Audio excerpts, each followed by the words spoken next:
Yusif Səmədoğlu 20-ci əsr Azərbaycan nəsrinin yetirdiyi nadir istedada malik böyük simalardandır.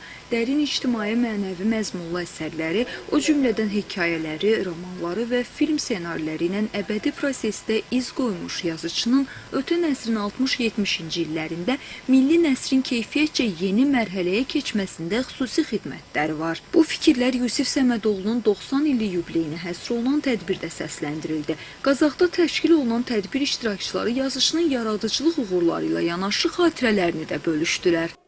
Atam dahi yaradıcı insanın mənə elə gəlir ki, adi atadan fərqi odur ki, yəqin bizdə evdə daha çox kitab oxunardı, musiqiyə qulaq asılırdı, filmləri çox sevirdi papa baxmaq, bir yerdə oturub baxırdıq, yaradıcı insan idi.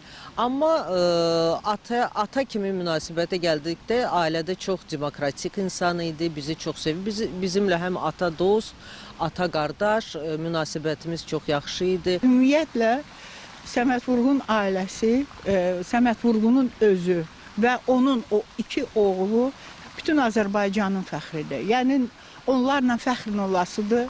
Çünki onlar elə belə oğul deyirlər, onlar böyük şəxsiyyətdirlər, böyük yazıcı və böyük şairdirlər. Və onların yazdıqları, yəni illər keçsə də yaşayacaq.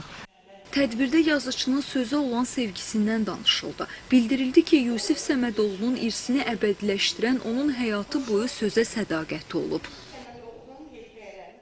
Yusif Səmədoğlu gələcəyin yazısıdır. Yusif Səmədoğlu, bugün biz onun 90 illik yubileyini qeyd etsək də, Yusif Səmədoğlu əsərlərə, qərinələrə söykənəcək bir qələm sahibidir.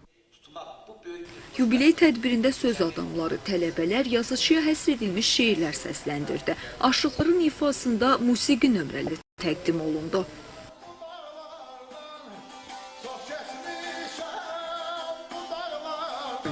Alməmməd Nəbiyev, Elmar Qasımov, Sevgi Əlizadə, Fəridə İsmailova, Mədəniyyət xəbərləri.